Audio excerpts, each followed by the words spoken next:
Stand over there right now. The Real Life Survival Guide is all about changes.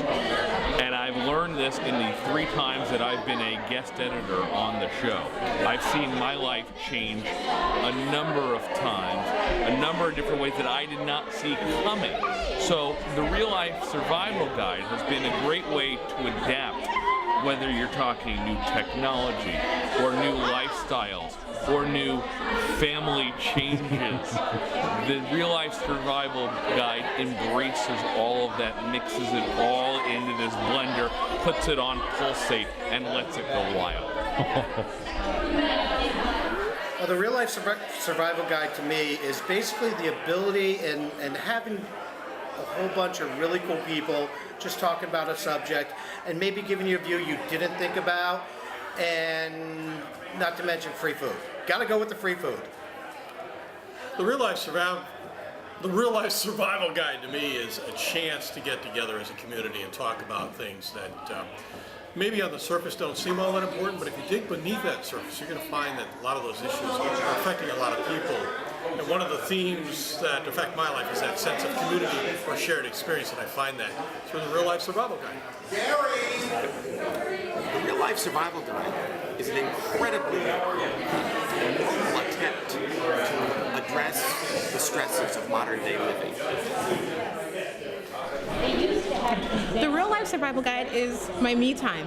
It's when I'm on my way to work, or I'm on my way to an appointment, or I'm just going for a Sunday drive, whatever it might be.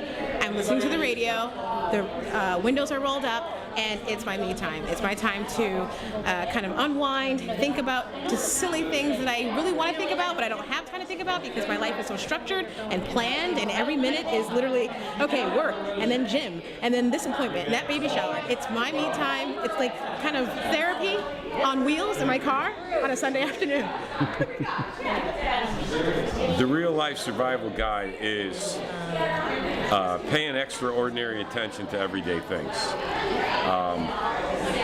Life's too short, you know, and we're all driven by success and financial things and status and all that, and we lose sight of what's really important. And living in the moment is a big deal, and not worrying about what happened yesterday and fearing about what could happen tomorrow. There's that, and the thing is, when you're young, you think, oh yeah, sure. But as you mature in life, I guess, it makes a lot of sense. We take a lot of things for granted, and time, the commodity of time, is something we can't buy any more of, really. We can't get any more, and it's the only commodity we can't. But being kind to other people, trying to find humor. Humor is an amazing tonic, and if we can laugh at ourselves and the things going around us, that's a pretty good deal, But this is an amazing thing. It really is, and I'm grateful to have been asked to participate in it, and I met some really great people, and thanks. Excellent. The Real Life Survival Guide to me is just really real, basically. I think it's just a wonderful mixture of people having these great conversations, and it's almost kind of like you're a fly on the wall. You're sort of eavesdropping into what's going on, and it's really nice because it's what everybody's thinking about, and it's what everybody's talking about, but usually you don't hear those things on the proper stations. But on Bruce's station you do, which is great. And of course everybody loves Bruce. He's tall, really tall, but he's great. So we love Bruce, and the show is awesome. So go, Real Life Survival Guide. The Real Life Survival Guide is the answer to keeping your sanity. 'Cause, I mean, let's face it, how many things throw us off every day? I mean, you're running around, you got kids, you got carpools, you have spouses that are working, a lot of us are working ourselves, and then you're supposed to make it through your average day and remember to eat, to use the bathroom, and never mind the other responsibilities that are thrown in at home. So I think that when Bruce came up with the concept of the Real Life Survival Guide, it was about real people and how do real people bond, help each other, support each other, and give each other the tips that they need to just stay sane and happy. And so far, so good. The Real Life Survival Guide is surviving breast cancer and having a second chance at life.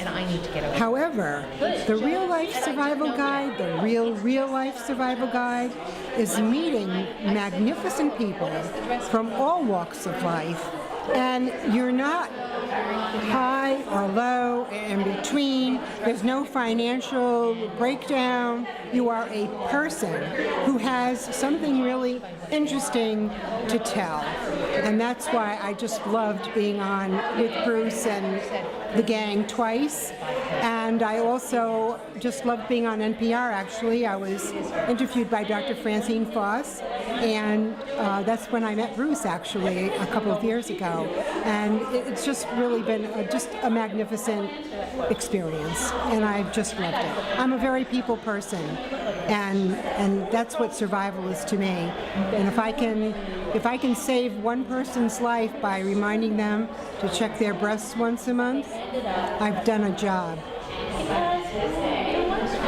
The Real Life Survival Guide is what local radio used to be and should be. And it's just talking about stuff that affects us every single day. We have no clue what to do, and we need a sense of humor to get through it. So the Real Life Survival Guide helps us to get together, have conversations, and then other people can eavesdrop in, because that's what we all really want to do, and that's how we learn. And we get great food too, so it's awesome.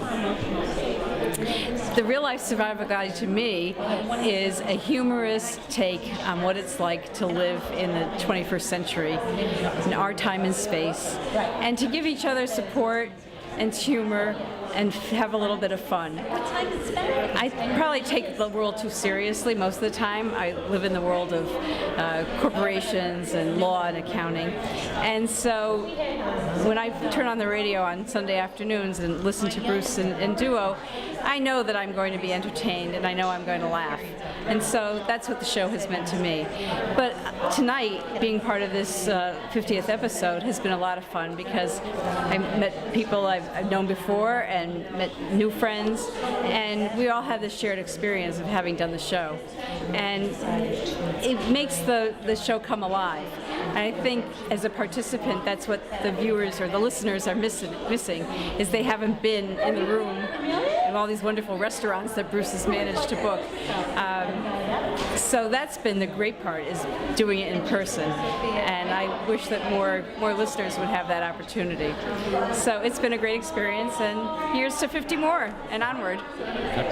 The Real Life Survival Guide is a very good way for people, real people, to talk about what's on their mind, what they think is affecting them, their neighbors, their friends, their family members, and hopefully what's affecting them is affecting other people, and so other people listening to the radio will say, oh yes, that's something that I've experienced, and people will be able to learn from and get ideas from the Real Life Survival Guide to make their life easier. The Real Life Survival Guide is a way to get along in today's world. Things have changed a lot since I was a child. I'm not going to tell you how long it is, but it's been a long time. People, as Bruce said, used to talk to one another. I was just lamenting to my husband, neighbors, we have them all around us. I don't know one of them. I like the idea of talking to people, standing toe-to-toe, arm in arm with people, like we did here tonight. This is a way to bring things together, and I'm a big fan of starting small. So who knows? Maybe Bruce is on to something. You start with one location, one real life survival guide in New Haven, Connecticut. It picks up somewhere else, and pretty soon you know things have changed again. Everything old is new again. So we're going to go back to that community, that sense of oneness with the person who lives next to you. And I want to say, hey, I was part of the change. I was a change agent, thanks to Bruce Barber. The Real Life Survival Guide is an opportunity for you and me to be heard, to voice our experience in the world, not for a grade, not in a judgmental environment, but as an opportunity to see who looks at the world the same way you do, and who might look at the world in a way that's very different than you do that you can learn from. Because we have been on automatic and we are shifting to manual, and our lives are now going to be about choice. We want to make the right ones, and we want to learn from the successes and the mistakes of others.